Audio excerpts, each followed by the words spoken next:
പച്ച നേന്ത്രക്കായ കിട്ടിയിട്ടുണ്ട്. അത് വെച്ച് ഇന്ന് നമുക്ക് നല്ല അടിപൊളി ഒരു കറി ഉണ്ടാക്കാം.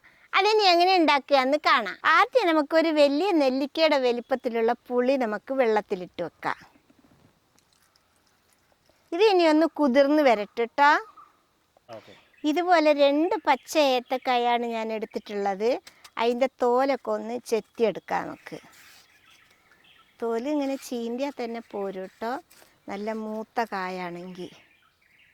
ഇനി നമുക്കിതിനെ 4 കഷ്ണമായിട്ട് കീറിയെടുക്കാം. അതിന് ഇതേപോലെ ഇച്ചിരി വലിയ കഷ്ണമായിട്ട് ഇത് അരിഞ്ഞ് നമുക്ക് വെള്ളത്തിൽ വേണം ഇടാൻ കേട്ടോ. അല്ലെങ്കിൽ എന്തുണ്ട് വെച്ചിട്ടാ, നമ്മൾ ഈ അരിഞ്ഞെടുക്കും തോറും കായ കറുത്തു പോവും. അപ്പോൾ വെള്ളത്തിൽ അരിഞ്ഞിടുകയാണെങ്കിൽ കറുക്കത്തൊന്നുമില്ല. ഇനി വെള്ളത്തിൽ ഇത് ഇങ്ങനെ കിടന്നോട്ട്. ഇത് നമുക്കൊരു 10-12 ചെറിയ ഉള്ളീനെ ഈ ഇടിക്കണ സാധനത്തിലിട്ടിട്ടൊന്ന് ചതച്ചെടുക്കാം.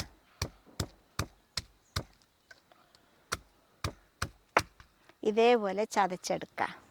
നമുക്കൊരു പാത്രത്തിലേക്ക് കോരി വെക്കാം.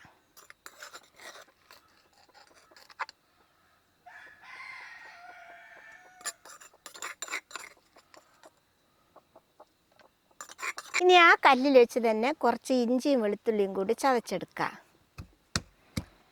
ഒരു 7-8 വെളുത്തുള്ളി,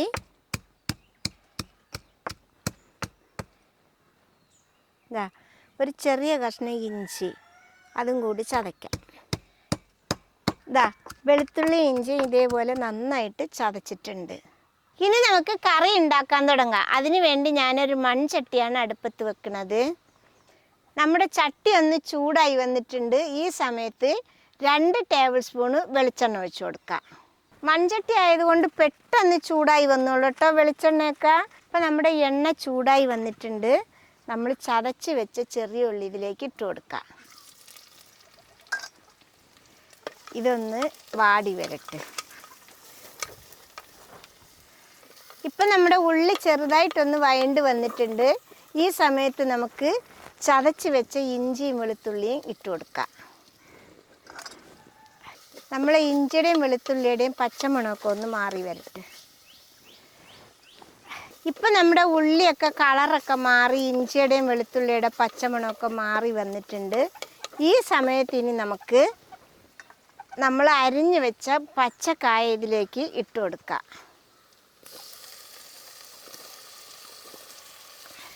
ഇനി നമുക്കിതിലൊരു 1/4 ടീസ്പൂൺ മഞ്ഞൾപ്പൊടി ഇട്ട് കൊടുക്കാം. ഇനി നമുക്ക് ഇതൊന്ന് ഇളക്കി ഒന്ന് ഈ കായം കൂടി ഒന്ന് വഴറ്റിയെടുക്കാം.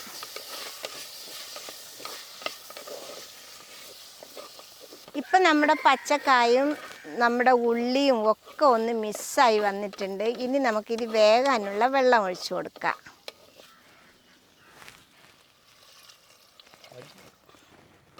ഇനി കായൊക്കെ ഒന്ന് നന്നായിട്ട് വെന്ത് വരട്ടെ. അതുവരെ നമുക്ക് മൂടി വെച്ച് കത്തിച്ചു കൊടുക്കാം. ഇനി ഇതിലേക്ക് വേണ്ട അരപ്പ് അരച്ചെടുക്കുക. അതിന് വേണ്ടി ഒരു ജാറിലേക്ക് 1/2 കപ്പ് ചിരകിയ തേങ്ങ ഇട്ട് കൊടുക്കുക. അതിൻ്റെ കൂടെ തന്നെ നമുക്ക് ഒരു 3 ടീസ്പൂണ് കാശ്മീർ മുളക് പൊടി ഇട്ട് കൊടുക്കുക. ഇനി എരിവുള്ള മുളക് പൊടിയാണെങ്കിൽ 2 ടീസ്പൂൺ ഇട്ട് കൊടുത്താൽ മതി കേട്ടോ. ഈ കാശ്മീരി മുളക് പൊടി ഇട്ട് കൊടുത്താൽ നമ്മുടെ കറിക്ക് നല്ലൊരു കളറുണ്ടാവും. അതുകൊണ്ടാണ് ഞാൻ കാശ്മീരി മുളക് പൊടി ഇട്ട് കൊടുത്തത്. ഇനി നമുക്കൊരു 1.5 ടീസ്പൂണ് മല്ലിപ്പൊടി ഇട്ട് കൊടുക്കാം. ഇനി ഇതിൽ നമുക്ക് അരയാനുള്ള വെള്ളം ഒഴിച്ചു കൊടുത്തിട്ട് നല്ല മഷി പോലെ അരച്ചെടുക്കാം. ഇതേപോലെ അരച്ചെടുത്തിട്ടുണ്ട് കേട്ടോ. ഇത് കണ്ടില്ലേ മക്കളെ, നമ്മുടെ കായൊക്കെ നന്നായിട്ട് വെന്തിട്ടുണ്ട്. നമ്മൾ ആദ്യം ഒന്ന് എണ്ണയിലിട്ടൊന്ന് വഴറ്റിയെടുത്തല്ലോ, അതുകൊണ്ട് വെന്ത് ഉടയൊന്നുമില്ല കേട്ടോ. ഇനി നമുക്ക് ഈ സമയം നമ്മൾ എടുത്ത് വെച്ച പുളി വെള്ളം ഇതിലേക്ക് ഒഴിച്ചു കൊടുക്കാം.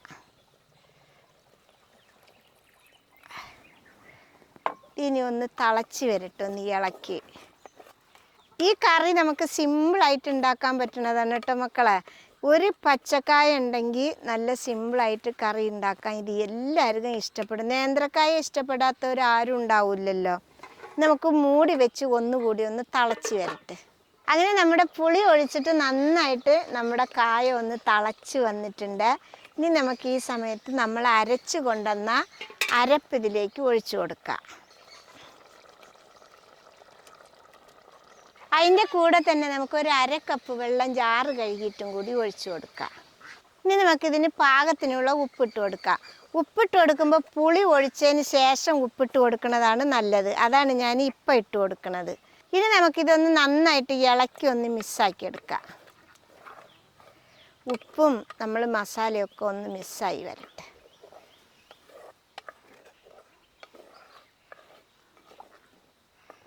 ഉപ്പ് നോക്കി ഇട്ടാൽ മതി കേട്ടോ. ഇത് ഇനി ഒന്നും കൂടി തിളച്ച് വരട്ടെ.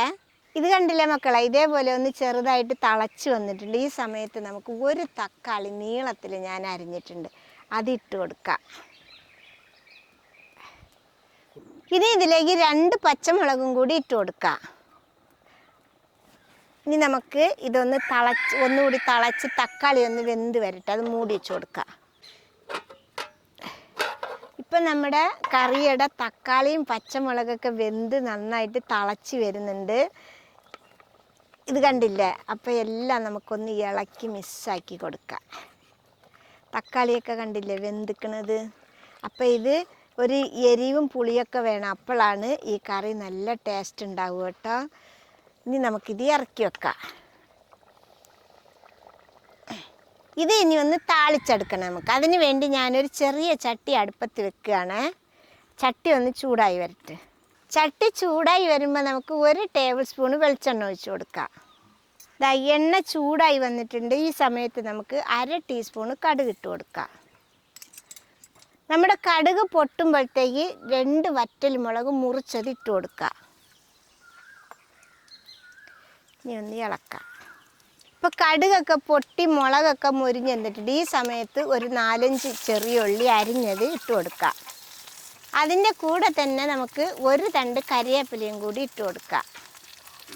ഈ ഉള്ളിയൊക്കെ നന്നായിട്ടൊന്നൊരു ഗോൾഡൻ കളറായി വരട്ടെ. അതുവരെ നമുക്ക് ഇളക്കി കൊടുക്കാം. അങ്ങനെ മക്കളെ, നമ്മളെ താളിപ്പ് റെഡി ആയിട്ടുണ്ട്. നമുക്കിനി ഇങ്ങനെ എടുത്ത് നമ്മുടെ കറിയിലേക്ക് ഒഴിച്ചു കൊടുക്കാം. നമുക്കിനി മൂടി വെക്കാം. ഇതാ മക്കളെ, നമ്മുടെ കറി അടിപൊളിയായിട്ട് റെഡിയായി വന്നിട്ടുണ്ട് കേട്ടോ. ഇളക്കിയിട്ട് താളിപ്പൊക്കെ എല്ലായിടത്തും പടട്ടെ. ഇത്രയേ ഉള്ളൂ നമ്മുടെ പച്ചക്കായയുടെ പണി. അപ്പോൾ പച്ചക്കായ കിട്ടിയ ആരും വെറുതെ കളയണ്ട. ഇത് സിമ്പിളായിട്ട് ഇതേപോലെ ഒരു കറി ഉണ്ടാക്കിയ ചോറിൻ്റെ കൂടെ, ചപ്പാത്തിയുടെ കൂടെ, ദോശയുടെ കൂടെ ഒക്കെ കൂട്ടാൻ പറ്റും. രാവിലെയും ഉച്ചയ്ക്കും വൈകുന്നേരത്തും ഒക്കെ കഴിക്കാൻ പറ്റും. ഒരു പ്രാവശ്യമെങ്കിലും ഇതേപോലെ ഉണ്ടാക്കി നോക്കണം. ഇഷ്ടപ്പെട്ടാൽ സബ്സ്ക്രൈബ് ചെയ്യുക, ലൈക്ക് ചെയ്യുക, കമൻറ്റ് ചെയ്യുക, ഷെയർ ചെയ്യുക. മക്കളെ ഫോളോ ചെയ്യാനും കൂടി മറക്കരുതേ.